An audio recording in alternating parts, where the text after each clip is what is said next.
Hey everybody, this is Christian Brindle, president and founder of Christian Brindle Insurance Services, an agency specializing in Medicare health plans, as well as the founder and admin of the Six Figure Medicare Agent Facebook community.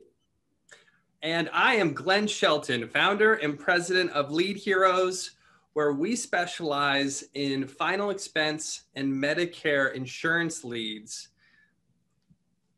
Every single Tuesday, guys, we have decided to come together and bring our forces together to talk about our two favorite subjects in the world, insurance and tacos. Henceforth, Taco Tuesday, let's taco about insurance. Every single Tuesday, we will live stream this show for the group Six Figure Medicare Agent at 5 p.m. Eastern Standard Time. Don't miss it. It can also be found everywhere that podcasts can be listened to, or you could watch the replay of the video up on our YouTube channel for the Six Figure Medicare Agent YouTube channel. Thanks so much for watching. Hope you enjoy, and let's get into this. Which I do have our unofficial sponsor with me today. Unofficial. We should be getting paid, but we're not. So Taco Bell, thank you. Let's see what we got here. I got some burritos, all the sauces. I really would love to do a poll to know what everyone's favorite sauce is. That's kind of a sidebar, but still no crunch wrap. You know, if we're talking about Taco Bell, I will go on a quick little tangent before we get started here today, you guys. The double-decker taco. I just want to take a moment. RIP, rest in peace, double-decker taco. I grew up eating you double-decker taco. Taco Bell, some exec over there at Yum. That's right. I know who the parent company is. Yum. Yum. So again, another tangent on my tangent here is KFC, Taco Bell, and I think it's Pizza Hut. I think those three are owned by Yum. I could be wrong. Know that. Yeah. So there's a consolidation there. It's like Integrity, but with fast food, snapping everything up. But there was a double-decker taco. It was the best of both worlds. You had a soft tortilla, you had refried beans, and then you had a hard shell taco right there. And for whatever reason, they discontinued it off their menu. It was an absolute crime. I noticed recently they took off the grilled cheese burrito, which had become a favorite of mine recently. Very upsetting to see that. Very upsetting. We need someone on the inside. I tell you, if you know someone, if you know it, we're gonna network our way to the top of the Taco Bell food chain. We need control over the menu, to say the least. Here's my show of tacos today, guys. This is the Doritos Locos hard shell taco. Ooh, that looks good. Yeah, supreme. This is what it's all about. The problem with this taco though is it's like the Doritos chip. It can break really easy, so you got to be careful with this thing. But definitely one of my preferred menu items for sure. So we have another week of the rolled tacos, and eventually the audience is just going to give up and leave me alone and accept that they're tacos and not lecture me about what they really are one of these days, because they're a favorite in our office. And like I said, the menu says rolled taco, and Glenn's got the Baja Blast too, just going all in on the Taco Bell. Which, again, while we're still on this topic, I heard a rumor that this is Mountain Dew mixed with blue Powerade. That's what I was told. I don't know if that's true or not. I know we're getting into conspiracy theories here on Taco Tuesday. But this is what I was told, that this is just normal Mountain Dew with blue Powerade, which happens to be two of my favorite things anyways. But I don't know if that's true or not. Baja Blast Mountain Dew. There's only one way to find out. It's run to the store and buy both and mix them. Next Taco Tuesday, maybe we start with just a science experiment and we see if that's actually true or not.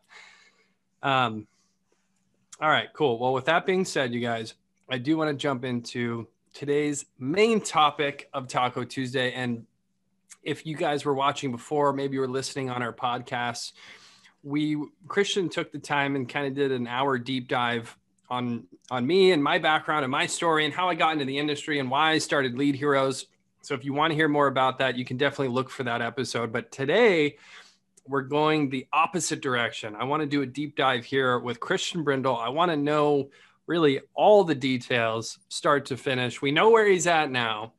You know, we know that he has Six Figure Medicare Agent Facebook group, the YouTube channel. He has his own agency, as you can see in the sign behind him, Christian Brindle Insurance Services. We know that, I think this is what, your 8th year selling Medicare? Yeah, I think so. I think so. And you're not, Crazy. You're 27? You're younger than me, which is 28, 28, which is, that's wild how early you got started. Sonny says to buy my own franchise. That's actually, so Sonny, really fast. I want to buy a taco truck. I think having a taco truck would be epic. I'll just say that, Sonny. Guys, if you're watching live, feel free to comment below the video. We're live here in the Six Figure Medicare Agent Facebook group every Tuesday, 5 p.m. Eastern or 6 p.m. Eastern, right in that time window.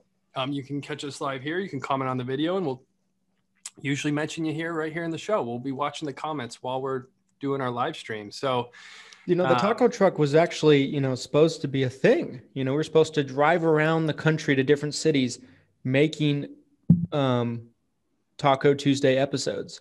Oh, that's going to happen. What happens once the ad revenue, guys, again, ad revenue from the podcast, once that explodes, it's all going into a Taco Tuesday truck.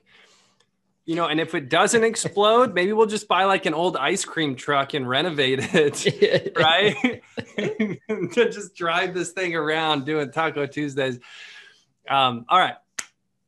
Anyways, to get back on topic here, Christian Brindle, we know where he's at now. We know what he's been doing, but I want to go back kind of the beginning here. So let's start with, I think the best, I was kind of thinking about this earlier today, is where's the best place to start? I think the best place to start as far as your background and kind of your journey and how you got to where you are today, I'd say let's start with that post high school graduation. I'm assuming you graduated high school, right? Did you? Okay. I did. I did. I thought you did. Okay. I did graduate high school, thankfully. But yeah, I mean, so essentially right out of high school, I'm 18 years old. And when I was in high school, I wasn't really the best student. You know, I really didn't care for school. I was one of those, you know, and I've noticed a trend in our business. It seems like there's a lot of people that are just super successful that just did not give a shit about school. That was me. Like so I graduated, but barely, you know, because I just did not try. I couldn't have had less interest in school. Right. And so I ended up going, you know, and because of that, you know, college was something that I started to do. Started going to the community college here in Utah. It's called Salt Lake Community College, called SLIC. And I lasted a semester, and the semester was I just completely checked out. I think I did not show up to 2/3 of my classes because I just was so disengaged from what was going on there, you know. And at the time I didn't know what to make my major, so I selected a business major. I didn't even know what that meant. I didn't know anything back then. And so I get out of high school. I have a semester at SLIC. I don't renew after that. My parents basically had a college fund made up for me, and I just didn't feel like, you know, I didn't want to waste their money. Did you have any direction? Like, was there anything where you're like, this is what I want to do? Or were you just like, you had no idea what you wanted to do at this point? So I was definitely trying to find myself. You know, I think everybody goes through this a little bit. But I was trying to find myself and kind of what I wanted to do. You know, I've always had an affection for music. You know, I grew up playing, you know, drums, and I played in bands and things like that. No good bands, but I played in bands. And I thought maybe I wanted to do something with music. But I mean, I enjoyed it. I was passionate about it, but I wasn't passionate enough, I think, to make it that type of a career. Believe it or not, I tried to be a stand-up comic. That was something I wanted to do, and I tried to do it. And seriously, this is a true story. And and so So I wanted to be a stand-up comic. That was like my thing, for probably from age 18 to 19. And, I would watch all the stand-up comedians, my favorite was Jim Carrey. I love Jim Carrey. And I thought I was hysterical. I thought it was the shit, And, did you ever do any live shows? Two.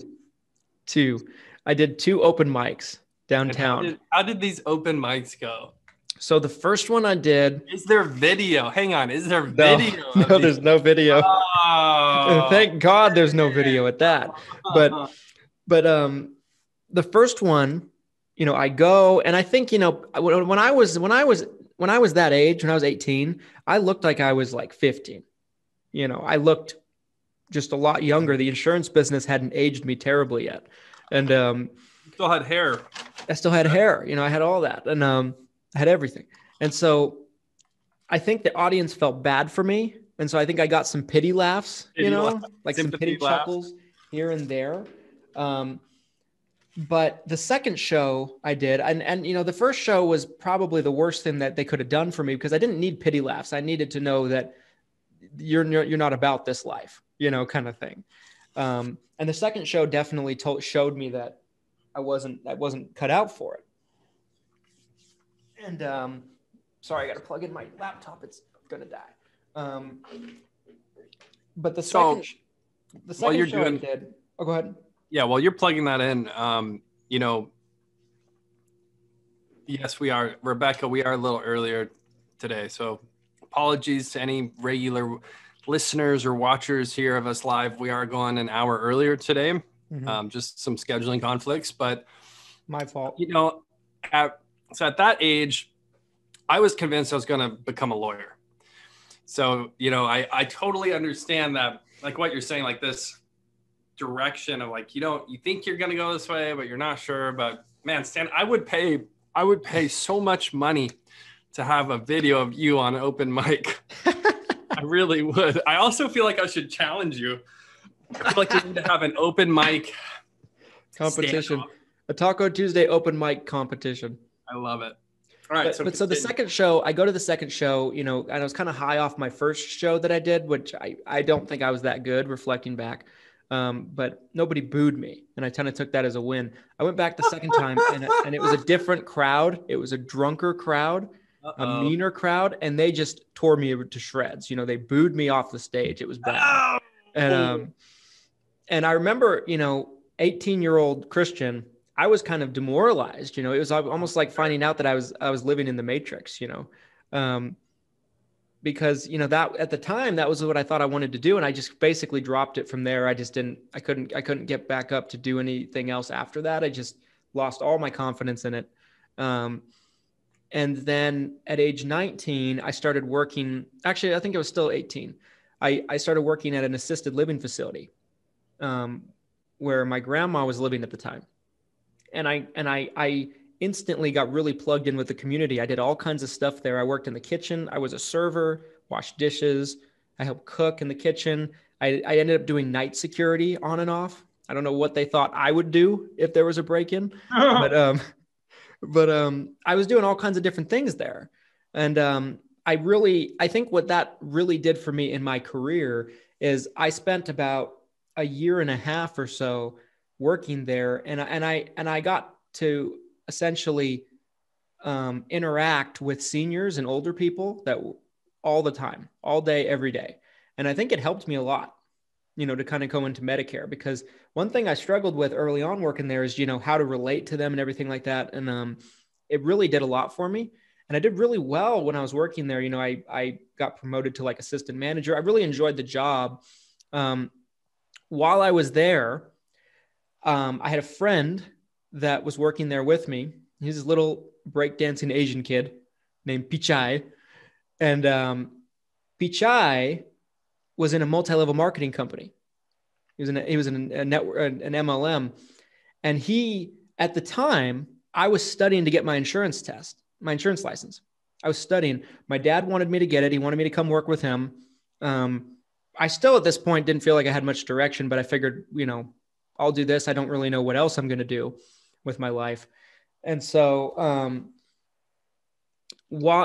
so I'm in the middle of studying for this test, and my friend invites me to an MLM like meeting. Everybody's been invited to these meetings, and I didn't even know what MLM was at the time.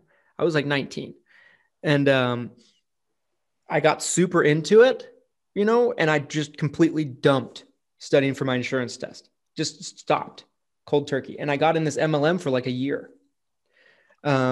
And I was convinced that I was going to make more money than I could ever make doing insurance, and I just was like brainwashed. I mean, we've all been there with MLMs, and but I think when I look back on it, if the MLM did anything for me, it introduced me to a lot of the mindset teachings that I think have helped me in the insurance business. Like, they introduced me to personal development, they introduced me to reading books and studying. So you're saying insurance is an MLM? Is that correct? More or less. It kind of is, if you think about it. I mean, in some regard. But some organizations much more than others, but yeah, that's another topic for another day. We should do a Taco Tuesday about that, though. That would be fascinating.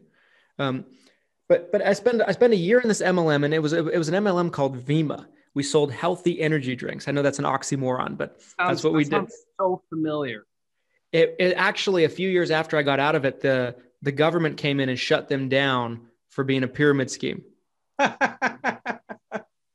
Seriously. So I'm in this MLM, and I spent about a year in it, and we were going nowhere. I was spending more on the auto ship that it would cost for me to be in it than I was even making. Like, I wasn't making any money. I was living in an apartment at the time with a bunch of roommates that were in the MLM with me, that none of us were making any money. And we would hold these events. Like, we would hold events in our apartment like once a week, sometimes multiple times a week. And we would really like hustle, trying to build this thing up. And I met a friend of mine through that MLM, and his friend, and that friend's name was Ken Bout. And he was the one person that was in the MLM that I felt like thought like me, because when we would do trainings and do like personal development trainings, or when we'd read a book as a team in the MLM, I felt like I was the only person that was like really into it, like taking it really seriously. Because I got very, very into books, very, very into developing myself. And he seemed like the only other person that was like into it, like me, and we became close very quickly. We spent a lot of time together, hung out all the time. Well, about 9-10 months into the MLM, and the whole thing falls apart. Everybody on our team quits. It was really just me and him left. And we just decided to get out of it too, because the writing was on the wall. We finally figured out that we weren't going to make any money. And so I told him, I was like, I'm going to go back and study for my insurance test, and I'm going to go work with my dad. I'm like, I feel like I've learned a lot. I feel like it's going to help me, everything I've learned. Okay. So stop right there for a second. So when did your father get into the insurance business? Before I was even born. My dad started. So my dad actually started with A.O. Williams, which is today Primerica. So what, 1988, I think. Okay. And he was in that for a couple of years, and then he got into the Medicare business, I think, in 1990. So was there my question for you, was there at any point, from when you're a teenager till you're graduating high school, you're thinking about being a comedian, you're going to college, you're trying these different things.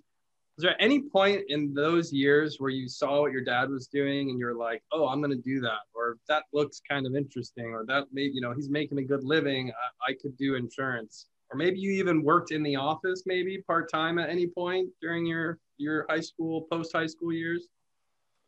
Yeah, it's interesting because it never even crossed my mind that I would do that. Really? Like, never. Like, I think there might've been a moment here and there where I thought, well, maybe I'd go do that in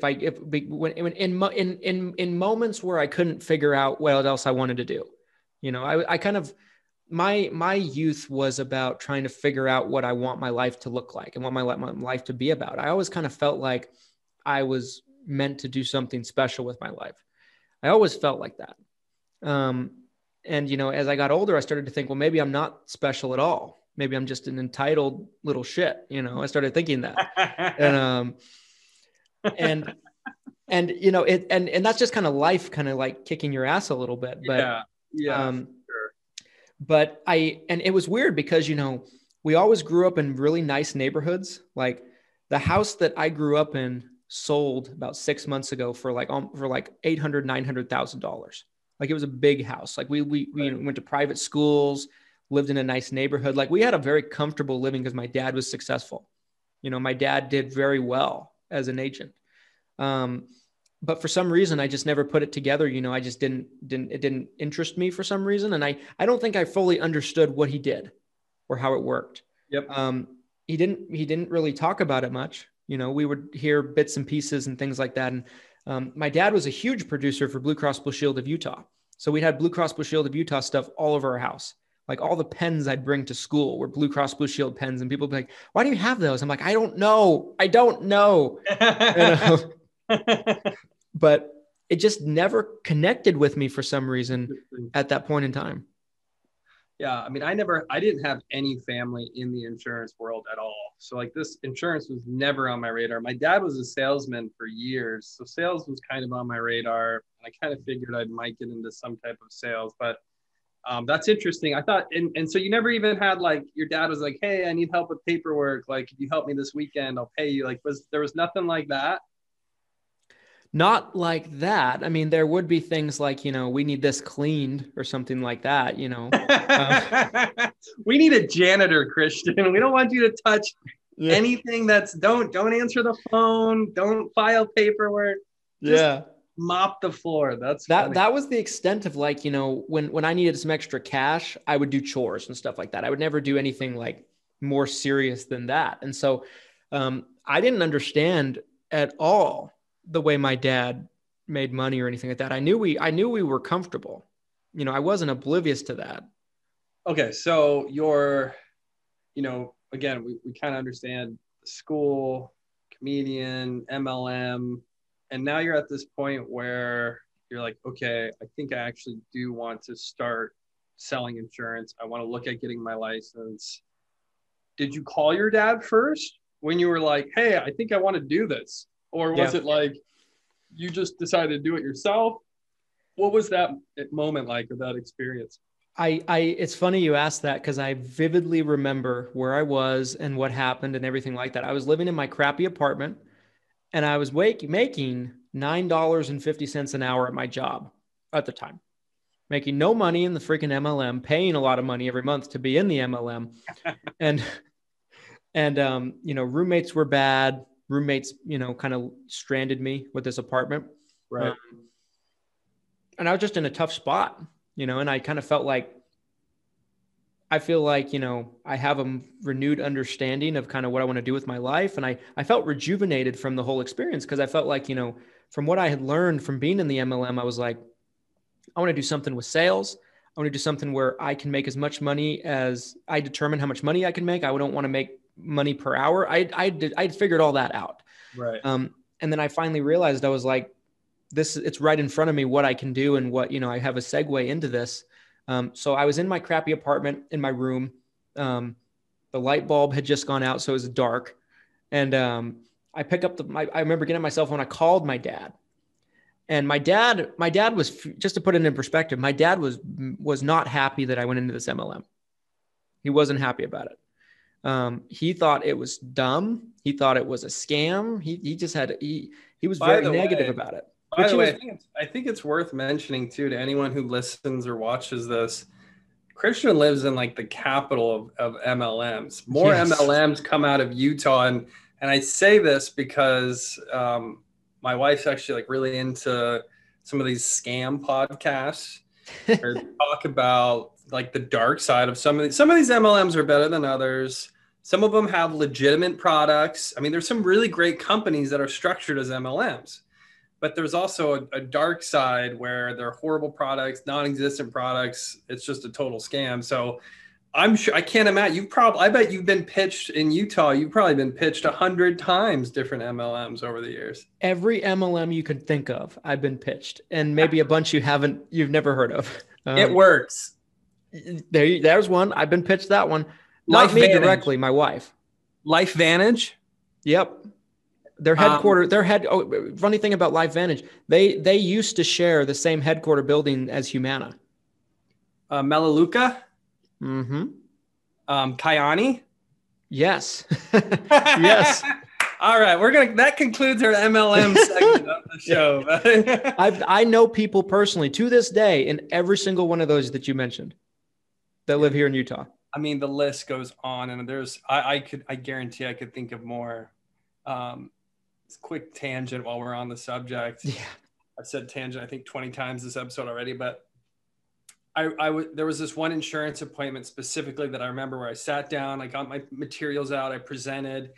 And then when I kind of got to the end of my presentation talking about life insurance, the person I was presenting to, he's like, okay, he's like, now it's my turn. And he pulls out a Melaleuca folder and slaps it down on the table, and he starts pitching me Melaleuca. And I was like, okay, I'm like, I don't think this is going to be a deal. I pretty much bolted out of there. I was like, that's not going down like that today. But okay. Yeah. So anyways, so back on subject here. So you're getting licensed. Now, was your initial thought, I want to go work with my dad at his agency? Or were you like, you know what, I'm going to go independent. I'm going to do this myself and figure it out myself? Well, it was weird. I don't really knew what I thought. I mean, I thought that I was going to go work with my dad. That was my plan. Because I felt like that was a segue to where I could have somebody teach me the business. And that's what I wanted. I wanted somebody to teach me the business.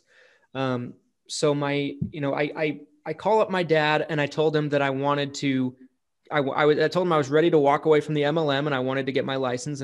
And he was just like, he kind of rubbed salt in the wound. I remember he was like, I told you shouldn't have done that. It was a big waste of time. You could have been in by now. Blah, blah, blah, blah, blah, blah, blah, blah, blah. That's just how my dad is. And so I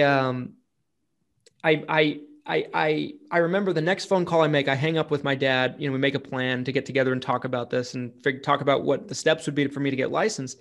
And the next phone call I made was to my friend who was in the MLM with me, my friend Ken Howe. Okay.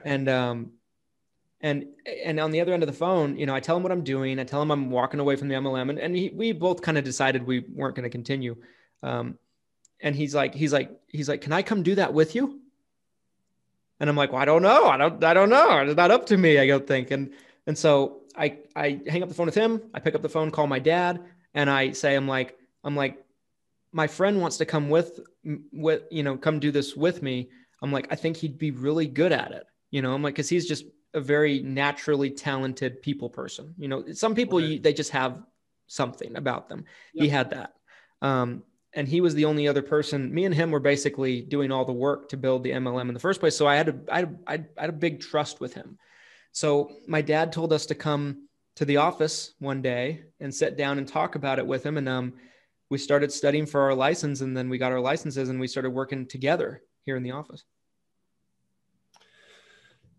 And when you first got your license and you're working in the office, what's your first product that is it Medicare Supplement, Medicare Advantage, something else, PDP? I mean, what's your first thing that you're focusing on, or maybe the first type of policy that you sold? It was, so we started learning right off the bat, both, because my dad's agency always sold MedSup and Medicare Advantage, like equally. It was kind of an equal focus on both. Although, at that point, my dad was selling a lot more Medicare Advantage than MedSup.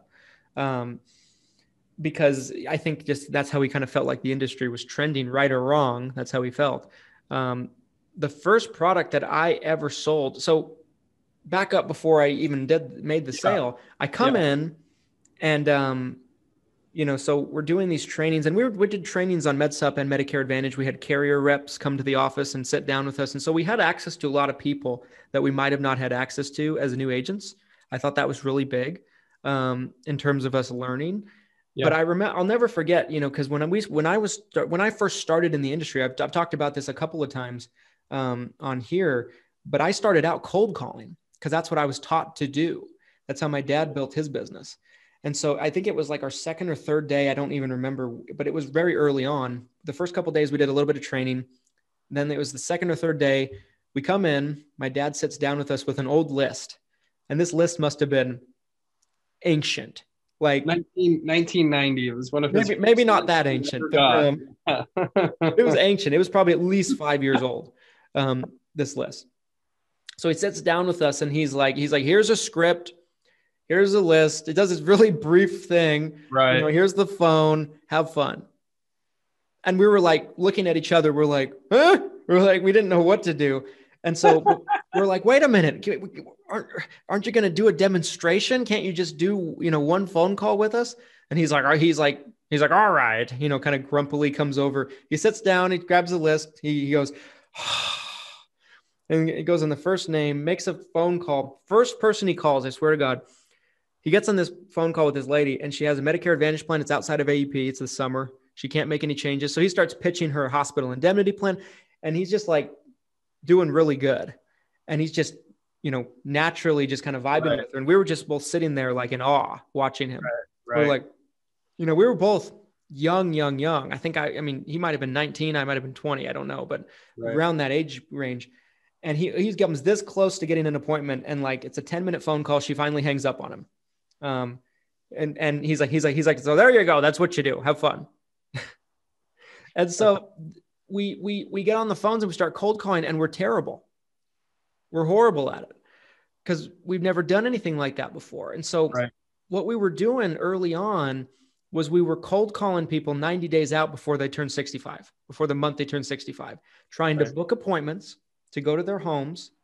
And for the first, couple of months, my dad went with us on the appointments. So we all would go together, the three of us. And my dad would do the presentation and we would watch. That was kind of how we learned. So for my first probably 8 or 9 sales, my dad made the sales. I didn't do them myself. I made the appointment. My dad made the sales. And then after that point, he was like, you're ready to do this on your own. And I'm done. He's like, you go. So then I started doing the sales on my own. And, but the first app I ever wrote. I have a quick question here. I'm curious. Is your friend still in the industry? Yeah. The one that came with you? Yeah. He's kind of been in and out a little bit. He was in our office for a while. He left the office for about 2 years to go work at some job somewhere, which I never understood. And he might even see this and be mad at me for talking about this. I don't know, but I never got it. 92% nation. Wrong. But he did come back. He did come back and he's in the office today. Not today. He was in today. He left earlier, but he still works with us. Oh, so he still works with you guys. Still works with us. I mean, he'll make $100,000 this year. That's awesome. Hey, it's funny because I had a similar experience where, and I think I mentioned this when we did my interview, where I took a friend with me, from Verizon, and he failed out almost immediately, and never heard of him, never came back. So I think, hey, that's a success story. I think that attributes to what you guys are doing. I mean, we've been in it together and, I didn't take a 2-year hiatus like he did. And, I think I don't want to get too much into his whole thing, but, I went farther than he did because I didn't take a 2-year hiatus. I probably worked a lot harder. I probably worked unhealthily, in terms of how much I worked. And, I always worked hard. I always worked hard. I always was incredibly focused on the business. So unhealthily, what does that mean? Is that amount of hours per day or per week, or what do you mean by unhealthily? Probably just the amount of, probably the amount of hours I'd put in each day, every week. I probably, I've had so many people tell me you need a hobby. So many people. That's why we have kids, right? Yeah. That's our hobby. 100%. And, but I just, I was a very, very hard worker. And right from the beginning. And so I just, I would do everything I could. I think my biggest problem early on though, was I would get distracted very easily because I had this ambition inside of me to kind of do something big. Well, what we were doing at the time is we were cold calling and, we were growing, and I was good at it. I was really good at it, but I wasn't doing anything close to the level of production that I'm doing today. And the reason was because that was all we were doing. I didn't realize how important it was to reinvest money, buy leads, market. I didn't get that at the time. All I knew how to do was cold call. And you can only, and I'm sure I am of the belief that if all you're doing is cold calling, and we weren't using dialers, we weren't doing anything like that. We were individually dialing numbers one by one. Wow. Hang up, next, making 300 to 500 phone calls a day. Painfully slow. So to kind of backtrack for a minute here. So did your dad grow the agency just on cold calling and working the book of business? That was how he did it? Almost exclusively. Yeah. He very old school. Very old school. I think he did some direct mail here and there, but I don't think it was like a consistent monthly thing. Like it was just a little bit here, a little bit there. And I respect what my dad did. He built an agency as hard, the hardest method you can probably take. Yeah, that's not easy.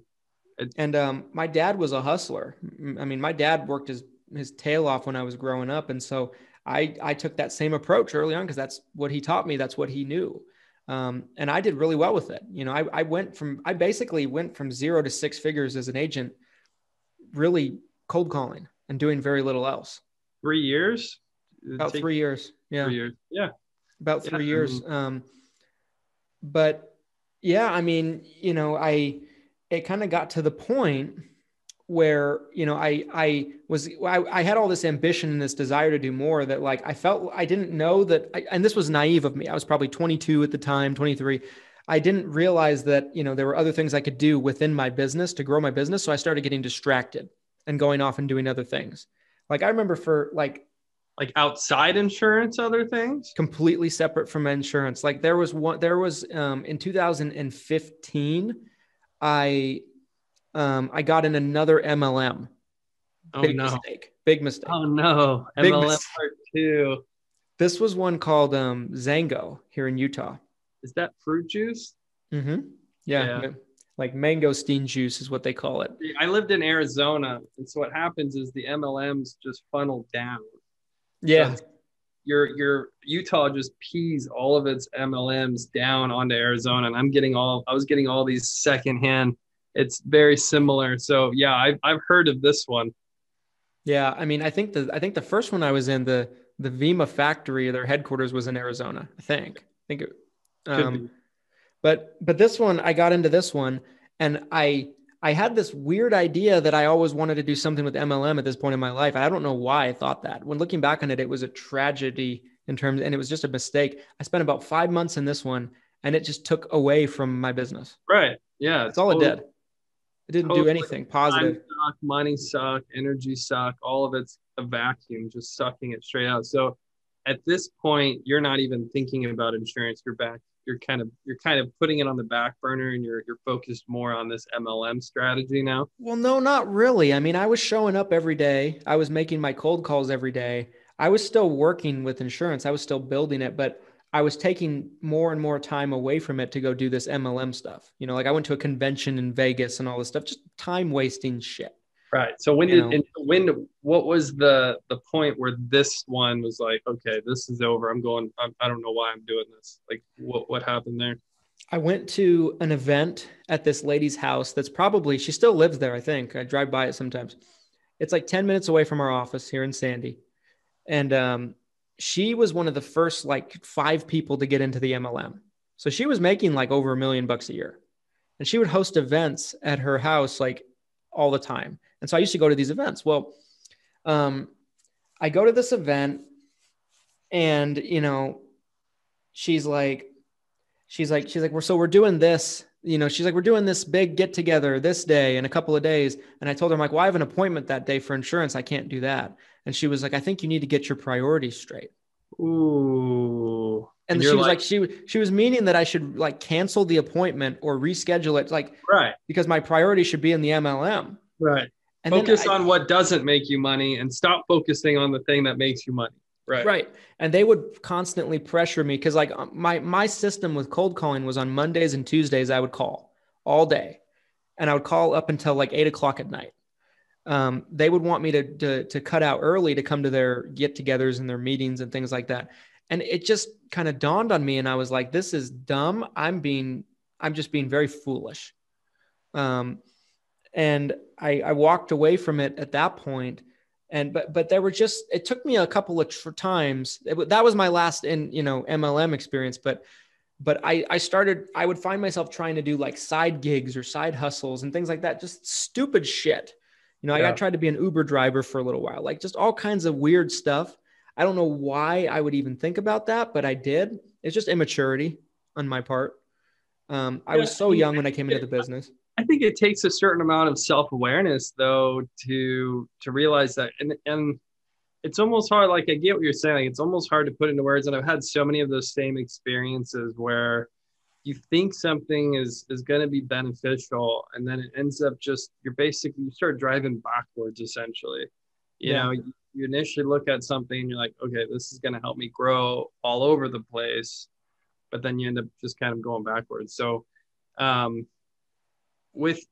regards to your training, so I wanted to kind of go back to this for a second, because this is where we had left off before. So, you do some in-office cold calling training, you're going on these appointments, your dad's selling those appointments. So you're kind of shadowing, which again, it's very similar to my training, a couple of in-office days and shadowing days. And then I was kind of left to it. What was your first 6 months of you selling by yourself? How did that go? Were you discouraged? Were at any point in those first 6 months, were you like, oh man, this is not going to work out? Or was it like you just kind of hit the ground? You're like, oh, I'm going to make money. This is great.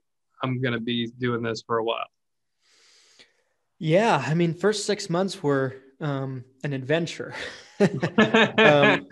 So first 6 months in the business, I was living in that crappy apartment still. At this point, I had met my wife, who was my girlfriend at the time. And she had moved into the apartment with me to basically save me, because I couldn't make rent without her. Because all my roommates just took off. Right. Like they just bailed. Their names were on the leases, but they didn't care. They just bailed.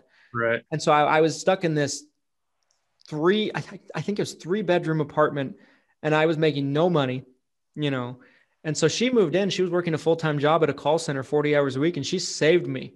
She did. And early on, she saved me. She was paying more of the bills at that point than I was. And she just believed in me. She believed in me. She believed in where I was going, even though she probably didn't have any reason to, because, before that, she started dating me when I was in this MLM, and I told her all the same stuff. I'm like, oh, we're going to be here. We're going to be there, and she, to her credit, she had faith in me. But I was working at my job. I didn't quit my job quite yet. I was working at my job on weekends, Saturdays and Sundays. I was working 12-hour shifts on Saturday and Sunday. So I was working 24 hours in 2 days. Say again? Which job is this you're working on the weekends? So this was the assisted living facility. Oh, okay. I was working there Saturdays and Sundays, 24 hours. You were still doing that during your first 6 months in the insurance? Okay. Yeah, I had to, because right. I mean, we couldn't pay bills or anything like that. And then I was working on building the business for the first, Monday through Friday, and I would probably work 10, 11 hours 12 hours each day. Right. So I was working, I had no days off. I was working. I remember it just being a grind, I would just be wiped out at the end of every day. Luckily I was 20 years old. I think if I was trying to do that today, it'd be harder, Right. I'm a little bit more fat and happy these days. But essentially, I remember it being really scary. Once my dad stopped going on the appointments with me, I'd say I had 8 clients under my belt, and then he stopped, which he probably he probably even helped me out too much at the beginning. I don't think I needed 8 clients under me to get the picture. But he took his foot off the gas and just, had me go on my own. And I remember the first app I ever sold completely by myself was an Equitable Plan F, MedSup. Equitable Life and Casualty Plan F with a Humana drug plan. I still remember the lady's name, and I was just super excited and enthusiastic about that. But before that, I had gone on maybe 4 or 5 other appointments that I just completely struck out, because, I would say something wrong. And when I look back on the appointment, I'd be like, this is what lost the sale. This is when they lost, faith in me. Right. Or I'd say something that was just totally wrong and they'd catch on or something like that. I didn't really know completely what I was doing.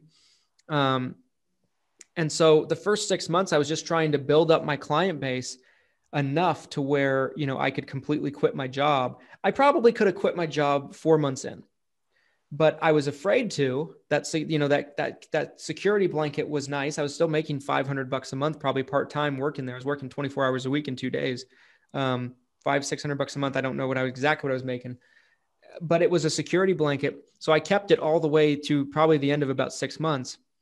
And I really knew it was time to walk away from it, because I would start calling in because I didn't, calling in sick when I wasn't sick and stuff like that, just not wanting to go in. You didn't need it anymore. Yeah, you didn't need the security blanket anymore. That makes perfect sense. I would go into work and they'd be like, Christian, how did your week go? Because I knew everybody in the building because I worked there for about 1.5 years. And they'd be like, Christian, how did your week go? I'm like, oh, I made like $2,000 in sales last week, which is nothing in the scheme of things. But back then it was like, it'd take me forever to make 2,000. It'd take me a whole month working at my job. And they'd be like, what? You made $2,000 in 1 week? They're like, why are you here? I'm like, I don't know. I don't know. I don't know, but I'm still here. But I'm still here, and so that was my first 6 weeks. It was my first 6 months, excuse me. It was, working that job on the weekends, really taking no time off and just trying to grind and learn. And, really, I'd say the main way that I was able to learn in the business was just, being tossed to the wolves a little bit. I had a lot of training, but sink or swim. I think. Yeah, I had to make a lot of mistakes early on. There's only so much training and so much experience you can get. Like, you just really, at some point, you do have to just be thrown out to the wolves, or sink or swim. Like, you just have to figure it out or don't figure it out. So I think that makes perfect sense. So you spend those first 6 months, you get your sea legs on you, you figure out how to do it.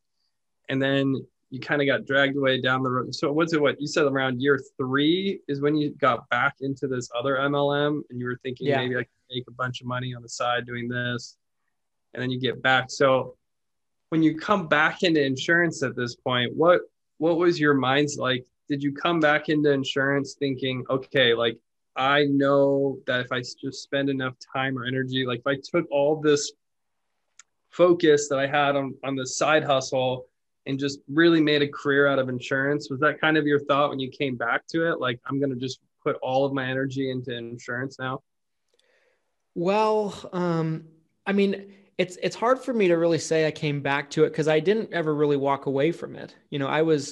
I was spending probably 2/3 of my time of available time in insurance. Right. And I was spending maybe 1/3 in other weird things. What I learned was if I put 3/3 of my time into insurance, 3/3. Yeah. 3/3, or if I spent all my available time in insurance, what would be possible? That's what I started to figure out as I got older. And so, when I was 25, I was making 6 figures at the time. So I was making 6 figures in insurance. I was living off of my insurance business. Everything else I was doing was just a waste of time, and cost me money if anything else, like it just took away. But, I went and lived in Florida for a year, when I was 25. And I think when I was in Florida, that really, when I was down there, I figured it out. It took me way too long. I'm embarrassed to even say it took me as long as it did, but I was like, I need to just forget about everything else. And this is what I do. This is what I do. This is what everything I do that's not my family should be this. Everything. Wait, by the way, are you married yet at this point? Yeah, I'm married for 1 year at this point. At 2015? Yeah. Okay. And so essentially, I'm married. My wife moves to Florida. My wife is, my biggest supporter. She moves, I'm like, let's move to Florida. She's like, let's go, doesn't question me or anything like that, like, yeah, why not? Let's go. I'm just, my wife is glad that everything worked. I'm glad for my wife that everything worked out for me, because she could have very easily ended up with some douche, that's like, not, maybe some people think I'm a douche. Maybe she did end up with But, she did end up with some. Yeah. But she could very easily have ended up with some guy that just bounced around from this to that, to this, to that, and never made anything of themselves. And she probably would have been like, I support you. I got your back kind of thing. Like, she is to a fault supportive, which is Right. exactly what I needed early on. But so we spent about 9-10 months living in Florida, and it didn't work out for me. You know, for some reason I had this idea in my head that I was like, it's not that it didn't work out. It didn't work out as well as I wanted it to. I sold policies when I was in Florida. I did well when I was in Florida, but I did worse than I did when I was in Utah. What was the idea to move to Florida and kind of start your own agency in Florida at the time? That was the thinking. Yeah. Because, I had this thought in my head. I was like, well, Florida's the retirement capital of the world. I'll have so many more people I can write. This is going to be the solution to all of my problems. That was kind of what I thought at the time. And what I didn't realize was I was doing well, but I wanted to do better. What was stopping me from doing better and kind of hitting the targets that I wanted to hit was my approach. It wasn't where I lived. It wasn't anything else. It was that I was cold calling and doing nothing but cold calling. I was individually dialing things, spending no money on leads. I wasn't investing into my business. So when I say all these things to people, when I make videos about all this stuff, it's coming from a place of experience, you know? Right. I wish if I could do anything over again, I would go back and just take my brain at 28 and put it in my 20-year-old body, because I would have scaled so much faster. I would have hit higher numbers so much faster, because when I made $2,000, I wouldn't have blown it doing something stupid. I would have, taken half of it or so and put it back into my business or something, reinvested it. Yeah, that was going to be a question I was going to ask you is, now that you know what you do now, if you could take one thing, I don't think it's fair to say you could just transplant your entire brain, but if you could if you had like an index card and you could write something on an index card and then put it in a machine and it goes back in time to you at age 20, 21 when you're getting into the business, what's the one thing that you really wish you could have known that you know now? There's two things that come to mind. Picking between the two is hard, but if I had to pick one, it'd probably be stay focused. Stay focused. I need to hear both now. So stay focused. What's the other one? The second one would be invest in your business. Invest in your business. Don't be afraid. Or if I could even say a phrase, it would be don't be afraid to invest in your business. Because I was afraid. I wanted to save money. I wanted to do this. And I spend money on stupid things, doing kid things. And I would just, not spend my money wisely and invest it. I spent virtually hardly anything on my business my first 4 years, 5 years, something like that. And so that would probably be the big things for me, would just be, I would want myself to stay focused. I wouldn't want myself to get off those train tracks. Because I think that dampened my growth. I always was growing. I never stopped growing. I never had even a month where I just didn't work in insurance. I was always consistently working with insurance. It's that I was not putting all my time into insurance. I was trying to juggle different things. What's made me successful today is I do nothing but insurance. I work 60 to 80 hours a week year round doing nothing but doing things that will help my business. And that's what's been the biggest change. I came back from Florida after living there, and I had just had that renewed purpose, and that was my intention. That was what I wanted. I'd figured out that all these things were hampering me. I wasn't going to do any side gigs or side hustles or side projects. I was going to go all in insurance. And this was actually when I started the Everything Medicare podcast. And it took me about 6 months to actually start it, but I was trying things. I was trying to make YouTube videos. I was like, I want to do everything I do has to be centered around my business, everything. And if it's not, I don't have time for it. If it's not my business or my family, I don't have time for it. Yeah. I think you really hit it on the nose.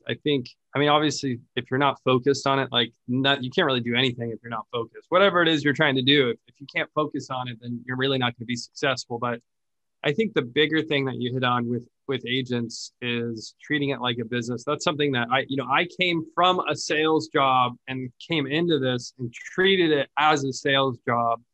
And the agents who are most successful, they come into insurance and they're treating it as a business from day one. This is accounting. This is investing. This is marketing. This is outsourcing. This is hiring, firing. Like it is a business, you know, and I think that's one of the biggest misconceptions. And, you know, because there's insurance businesses that hire salespeople, it can get a little muddied, I think, but that's definitely something I wish I had done as well, or advice that I could have given myself. That's 100% right in line with what I would say. So, and you mentioned the Everything Medicare podcast. Obviously, that's been really big for you on a prospecting or marketing, helping be found by seniors. At what point did you start it, and what was really the catalyst behind that? Why did you decide, okay, I'm going to start a podcast about Medicare for seniors? Yeah. I mean, what really the point that I actually ended up starting it. So you'll notice the first Everything Medicare podcast episode aired on maybe in the middle of 2018. So that's when it actually went off the ground. 2018 was the year that I really just was like, I felt like I really had a hand on things. I was using my money to buy leads, and I was starting to learn how to do Facebook marketing and Facebook ads. And I'm not very well, right, for that beginning, but I was learning how to do different things. I was more putting an effort on networking and building relationships. I had published a book the year before about Medicare. I was just getting more creative because I didn't have anything else taking up my brain space.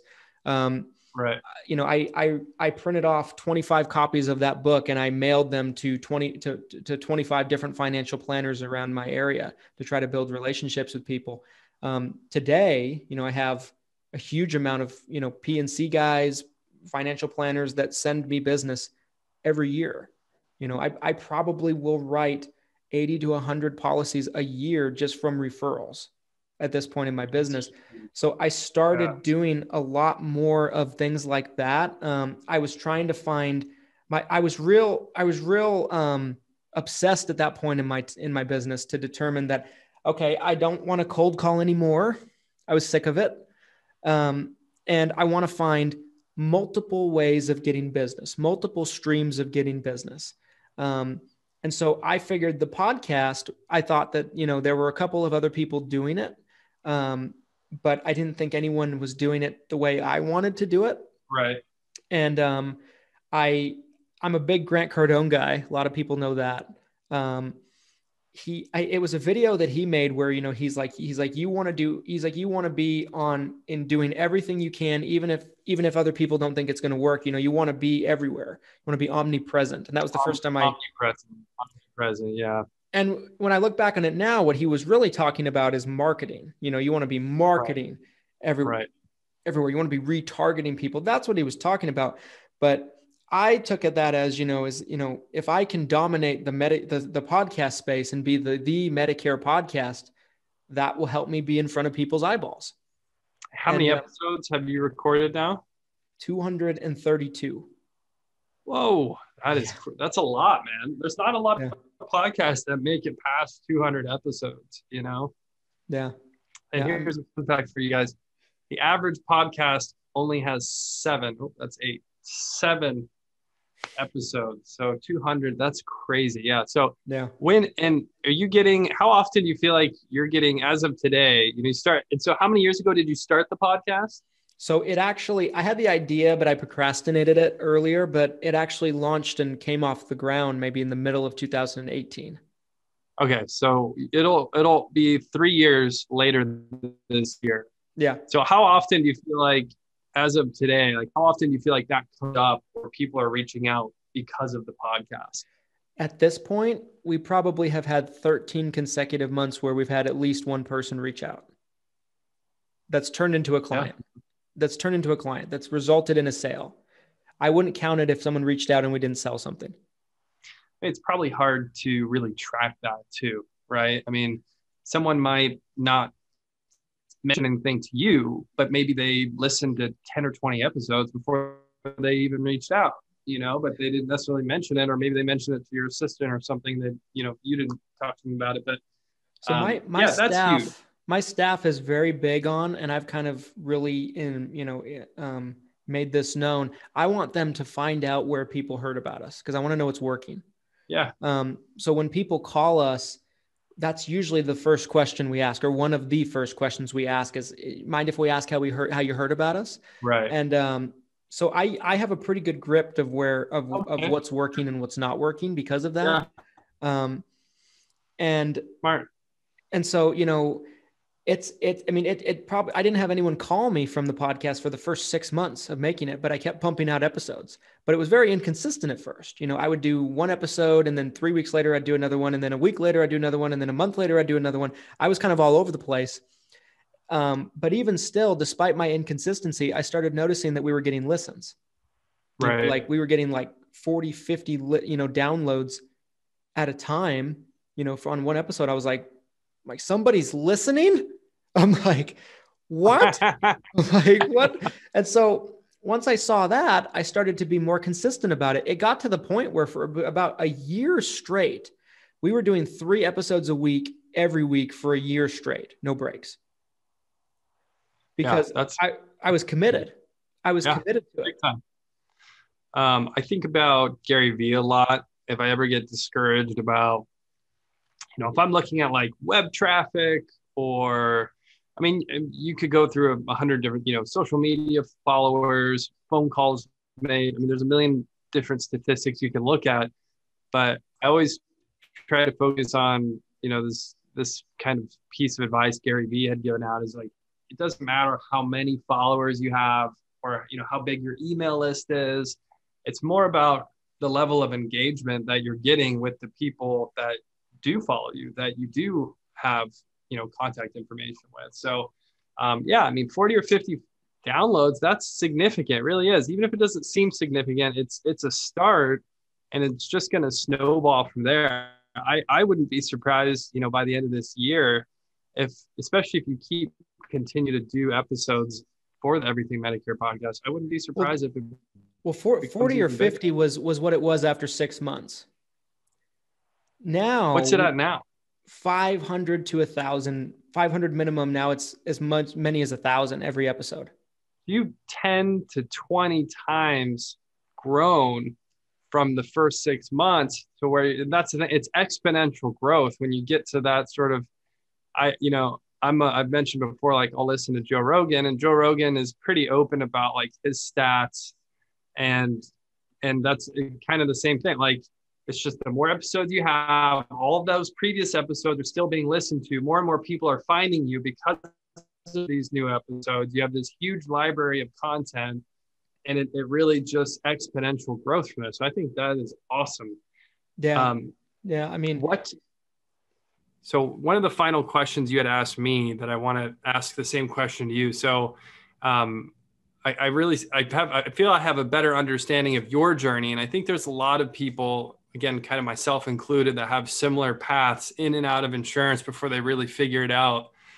What's something, what's the future of Christian Brindle Insurance Services? What's something that you either have in the works or that you're planning? Maybe it's just something that you're brainstorming that you're not sure what you want to do about next, but what's kind of on the horizon, or what's next for you? Yeah. My problem the last couple of years now has been, I probably take on more projects associated with my business than I can handle all at once. That's definitely been it. I want to hire more staff. I want to build out a captive agent team, which I think we're just looking for the right person right now, but I think we got one guy that I'm going to be hiring in the next week or two. I feel good about him. That's actually why we did it early today, is because he's coming in for an interview. Is the only time he could later today. But so I want to build out a captive agent team. I've always been a good salesperson. When I get distracted, it's not that I wasn't a good salesperson. I was a good salesperson. Right. My problem was, is I was trying to rush the process and not try to play too small and those kind of things. Now I want to play bigger. And so I want to start out a captive agent team in my, we've always been a force to be reckoned with here in the Utah market for Medicare. We've always done well. People know who we are here. People run into us. We're a presence. We're a problem in the local market. But I don't want to just be a problem. I want to be a nightmare for people, for our competitors here in the market here.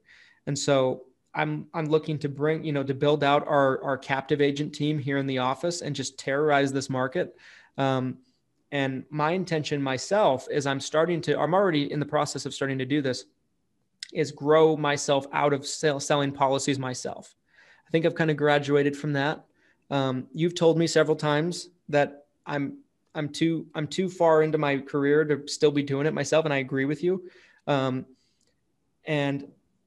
really want to work with agents. I want to build out our, FMO side of our business and kind of, I feel like our company can blossom into an FMO, and I want to run the captive agent team. And I want to do trainings. I want to make videos. I want to make courses, and I want to train agents and recruit agencies and just continue to grow and move forward in that regard. I believe that, we went from, let's see, 2 years. So 2 years ago, I had 0 agents contracted with me. Today, I have 50 agents with at least one contract with me. And so nice. I would like that number to grow into the hundreds, and for us to blossom into an FMO. And I believe that's what we can do. I mean, from the outside looking in, it seems like you have all the key things. Like when we talked to Medicare Bob, he mentioned some of the key things you need to really grow an agency or an FMO. You have the contracts, right? You have the carriers, you have the training. I know you have like 180 videos that you've created as a part of a training library. So, you have the experience. You've done open enrollment 7 times. You've done all types of marketing, selling. I mean, everything in kind of the senior insurance space. So yeah, it's just really a matter of replicating yourself at this point, and I stand by that still today. I just think that your time is so valuable. And you mentioned this when we were on the phone the other day. You're like, I just sold a policy. You sounded guilty when you were telling me confession, but yeah, I think you have more to give than to just keep selling, that's my opinion, but yeah, I think it's, I'm excited. Yeah. I'm excited to see you grow from here, man. Well, thank you. And I'm excited for the future. I'm definitely excited for the future of, Taco Tuesday and, this kind of, cult following that we've kind of developed here with it. And I think it can do great things and touch agents. And I think Taco Tuesday is going to get to the point, where we're going to be having, humongous name guests on all the time. And it's just going to be a huge piece of the industry and the culture.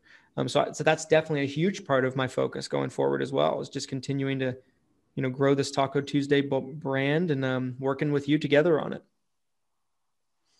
Yeah, I'm excited. I think it's, it's kind of fun, but educational. And, I think from a community standpoint too, I mean, I mentioned this in my video I did earlier today, just kind of promoting today's interview. It was kind of about community, like and really, whether there's a pandemic or not a pandemic, this has kind of been always an issue, is like, insurance agents, especially Medicare agents, are very spread out. Like, we're not all in one area.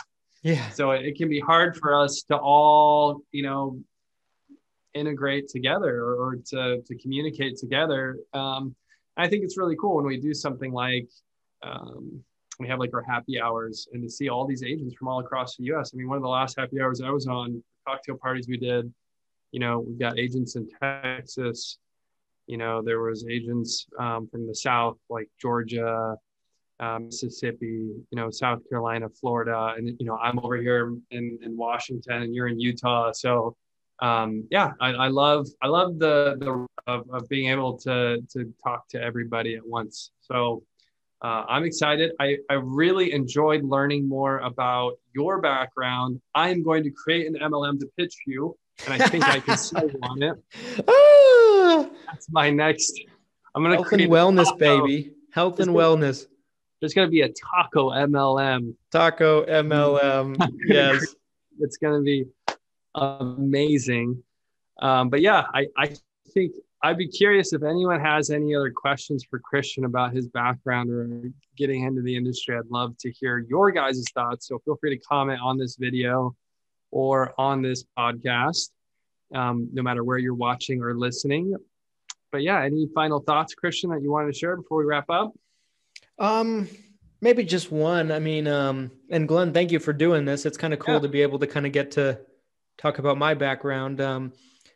Guys, I would say, if you can learn anything from my story, it's that, I've always been a good people person. I think I've always had the ability to be a good salesperson.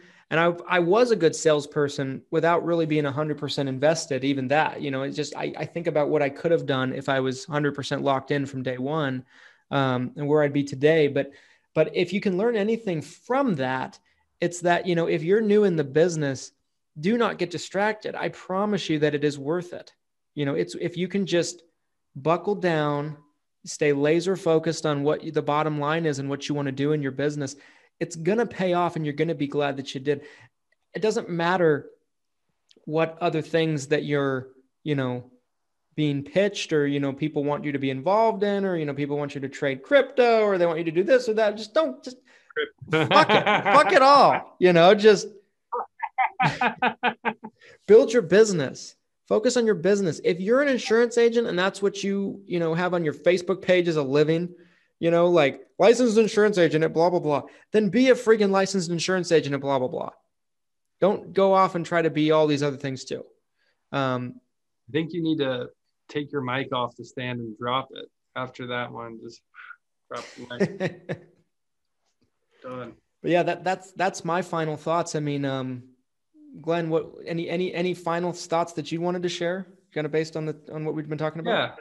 Yeah, I think there's a lot that we can learn from like others, like you sharing your experience.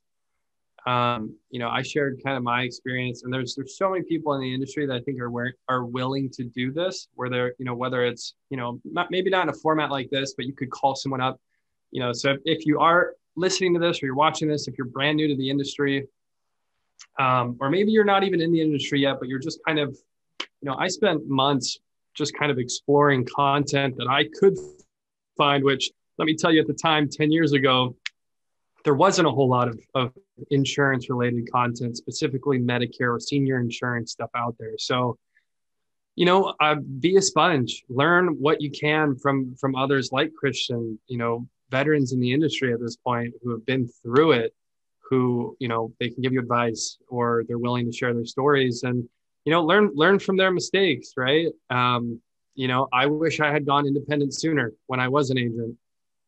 Christian wishes he had probably never ventured off and spent even a small amount of time doing other things. He wished he had been 100% invested, focused on insurance from the beginning. And, I think there's so many little experiences like that we can all learn from each other. So yeah, that's my final thoughts for today's Taco Tuesday. I appreciate you answering all my questions though, man. That was awesome. Hey, well, I appreciate, the being able to kind of talk about it, and it was a lot of fun. And Taco Tuesday till the end. Taco Tuesday till the end of the world. Till the end of the world, which is actually going to be tomorrow. Which is actually going to be tomorrow with the inauguration. No, I'm just kidding. I'm just kidding. Don't get triggered at me, everybody. They're coming for you. Awesome. Well, hey guys, until next Tuesday, again, it'll be, we're kind of floating between the 2 p.m. and 3 p.m. Eastern. So sometime or Pacific, which would be between 5 and 6 Eastern. So keep an eye out. We'll definitely let you know what time we're going live. And until next time, you guys. Peace. Stay tuned.